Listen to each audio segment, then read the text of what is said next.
Hey everyone, Dean here. Welcome to another video. This is collection number 2, and in this one we're in the beautiful South Island of New Zealand. So I had a couple of weeks there last year photographing, and these are my top 6 images that made it into collection number 2. Now if you want to see the other video through my eyes, then I'll leave a link up here and one in the description below. In that video, that one takes you on the whole journey, so it shows you the whole trip, where we went, what we saw and what we photographed. I talk quite in depth about a couple of images specifically that I shot, the filters that I used and the techniques that I used. In this video we're going to concentrate on the 6 images that made it into the collection. I'll talk about each one and I'll tell you its backstory. Let's get started. So number 6 is stacks.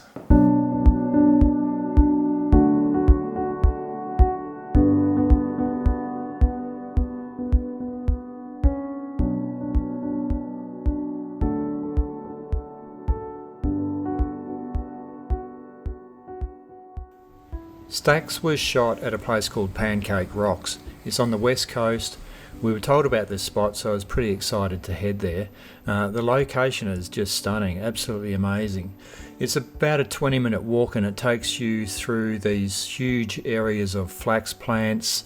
There's amazing rock formations, incredible blowholes, and then there's pockets that bring you out onto the ocean.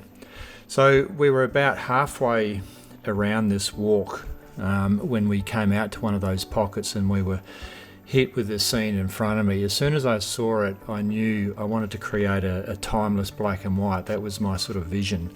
I think the rocks are so simple, and then the ocean background and the sky just made a perfect sort of composition to be able to do this. Now I've been shooting a lot of black and white lately, on some of it on film, some digital, and also some on infrared. And I really find black and white just makes you slow down. You've got to think really hard about your composition and also about your subject. So this scene in front of me, I thought this is absolutely perfect for black and white. Now I created a long exposure, and the reason for that was to separate the subject from the background. And so what happens with a long exposure is we use a neutral density filter. It sits in front of the camera and it extends this exposure out to 60 seconds. So by doing that, then I knew the ocean and the sky would render as a blur. There wouldn't be any detail in there. And I wanted that separation because I want the difference in this shot between the texture of the foreground and the texture and detail on those rocks, and I didn't want it to clash with the background, yet I needed that background to create balance, so that's how I achieved it. Yeah, so for me this one, Stacks, it just represents a beautiful scene, beautiful representation of nature. I wanted to keep it nice and simple, so I felt that real sort of traditional black and white look would be perfect for it. Number 5, the witch's hat.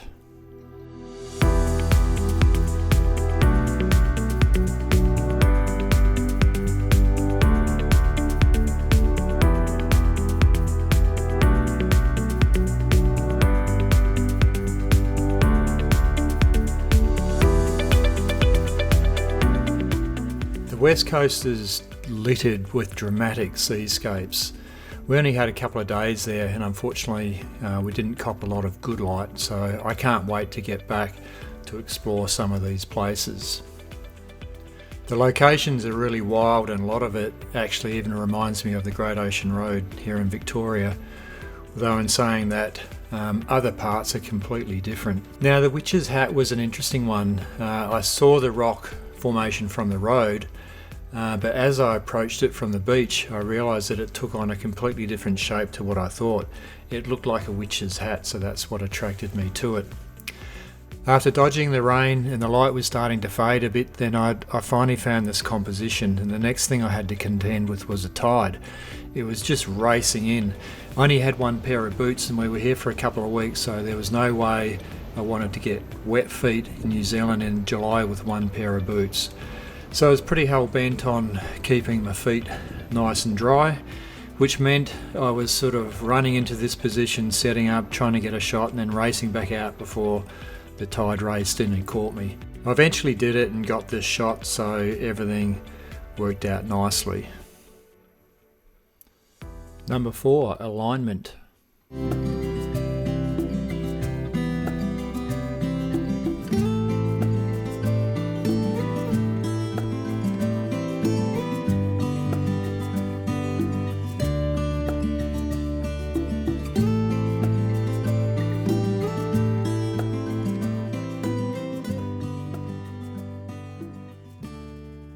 Alignment was shot at Glenorchy, which is not far from Queenstown. It's an absolutely fantastic location. Every time I'm in Queenstown, I always make a trip out to Glenorchy and Kinloch. There's a nice jetty there, you've got a backdrop of mountains, it's the top of the lake, and of course you've got this set of trees. The morning that I shot this image on, the forecast was for a little bit of rain and a bit of a change, so I thought this could be a good opportunity to sort of get some moody shots down at the jetty at Glenorchy. So I headed down there for sunrise, and oh wow, man, it was really hard work. It was full on. It was windy, there was rain, it just didn't let up. It was a real test.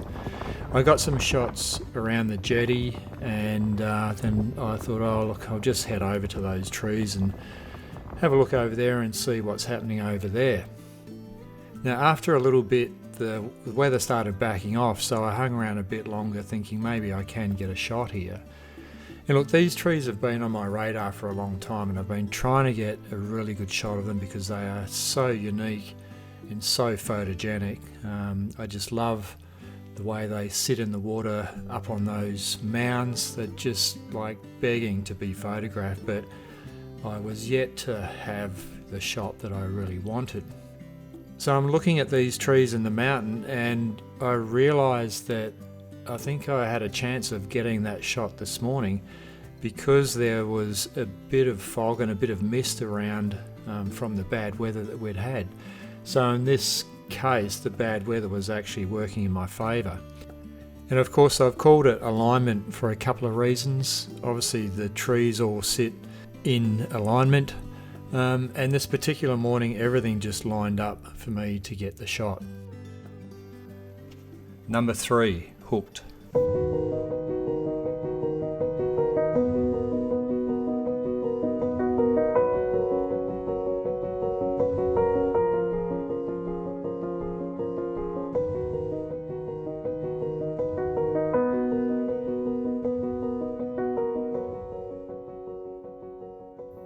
Hooked is photographed on the Hooker Valley track, which is in at Mount Cook. This is a walk that I've wanted to do for quite a while, but most times I've been there, it's always been in winter and the track's been closed off due to snow. But not this time, the track was open, so we planned pretty much a full day to head in there and get some shots. My main motivation was to get to the end of the walk, which brings you to the Hooker Lake, and I'd seen lots of amazing photographs taken in this area. There's big icebergs that break off and they float down to the edge of the lake, and you can get some spectacular images. The walk-in was truly spectacular. There's a couple of swing bridges and the track follows the Hooker River for part of it. We stopped at one particular place and the foliage was just incredible. There's so much colour. So I got a couple of really fantastic shots there, and then we continued on towards the lake. We got to the lake and I got a couple of shots, and they were great shots, but not exactly what I sort of had dreamed of. The light wasn't quite right, even though we had some cloud cover now and the day had started, clear blue skies. It just wasn't quite happening, and quite often this is the way with photography. We got about halfway back and I looked behind me and I could see Mount Cook sitting between two valleys, and there was a river running to my right, and I thought, oh wow, this could be a fantastic shot. If I can get down on the edge of that river and photograph the river leading up between these two valleys with the mountain in the background, that would be pretty damn fine. So we made our way down onto the river. It was really spectacular. I shot a few different compositions and then settled on this one here. I found a couple of rocks in the foreground that had some beautiful moss on it, and this just seemed to really sort of lead the eye and start the image from there, flowing through the river to Mount Cook, straddled by two valleys either side, and the light was just perfect. Even though it was mid-afternoon, the cloud cover was thin, so the light was soft, and the colours of that glacial water came out just beautifully. So this image is called Hooked. I've been hooked on Hooker Lake for a long time, seeing a lot of great images of it. Quite often this is the way you get obsessed with something, you finally get there and you don't quite get the shot that you dreamed of. But luckily for me, on the way out I got this shot, which I've called Hooked, and it really is one of my favourite shots of New Zealand from this trip. Number 2, Revealed.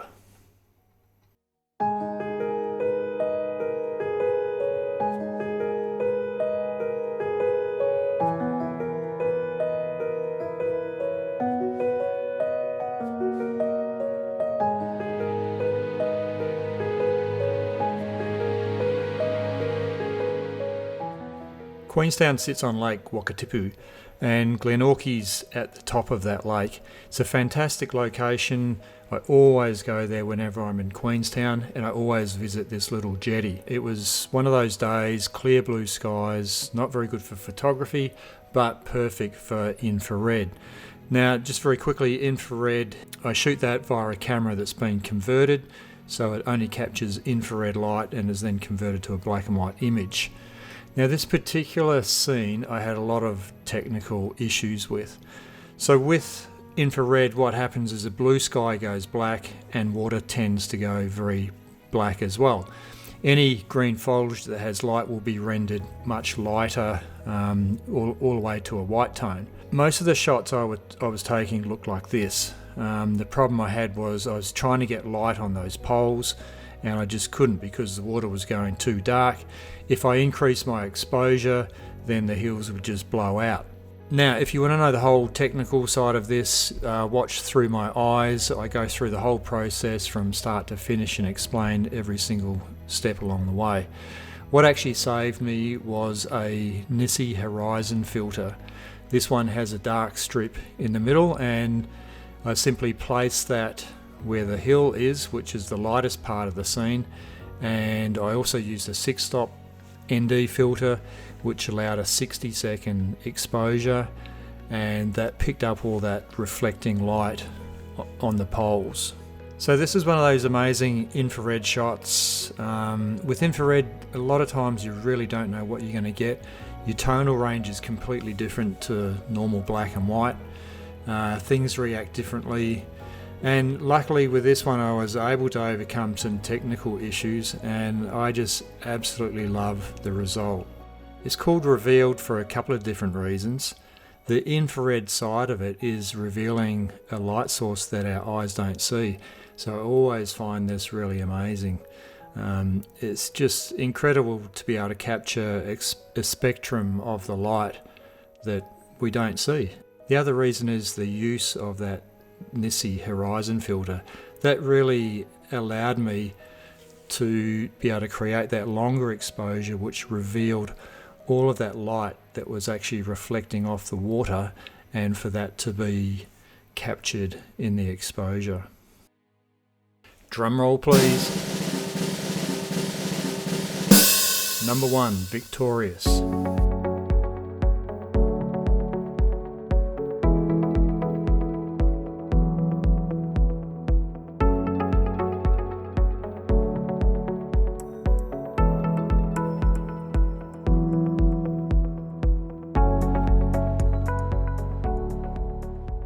Lake Wanaka contains the infamous Wanaka tree. Now on this trip we called in there the day before I took this shot, and I noted that the lake was quite low and that the tree was sitting up on the shoreline. So I sort of decided that in the morning I would go to a different spot in Wanaka and shoot there. But what happened the next morning is we woke up to a full fog, so we raced down to the Wanaka tree, and oh man, it was completely different. I've never seen it in fog. It just looked amazing, and the other bonus was there was no one there. I had the whole place to myself for a while, and then one other guy turned up, and it was just the two of us for most of the morning. So I got some shots down near the tree in the fog, and I was pretty happy with those, and I'd pretty much finished and I was ready to go home, and I thought, why don't I go up into the tree line and just try and frame it through the trees, maybe get a bit of a silhouette. I was shooting everything in black and white that morning because there wasn't a lot of light around. So I headed up into these trees and I couldn't believe it. It just, everything changed, the whole scene changed. All of a sudden, this iconic tree that I'd shot before and seen so many images of just looked completely different. I could now shrink the tree and make it look as if it was tiny and insignificant, and frame it with this patchwork of trees and sort of delicate patterns. I think because of the way I felt like I had shrunk the tree so much and it looked so small and insignificant, and all of a sudden it wasn't the be-all end-all, it wasn't the hero of the location, but the surrounding trees were sort of overpowering it. I felt sort of victorious in a way, that I had overpowered this icon. So that's why I've called it Victorious.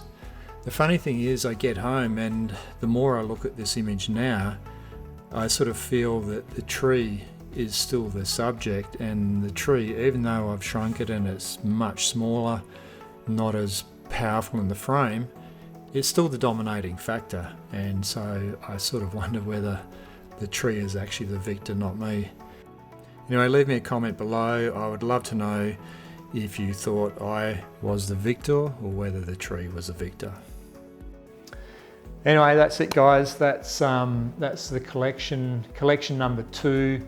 Now, all of these are, of course, available as framed wall art. So if you would like one of these hanging on your wall, just head below. I'll leave a link to my website, and you're more than welcome to purchase one there.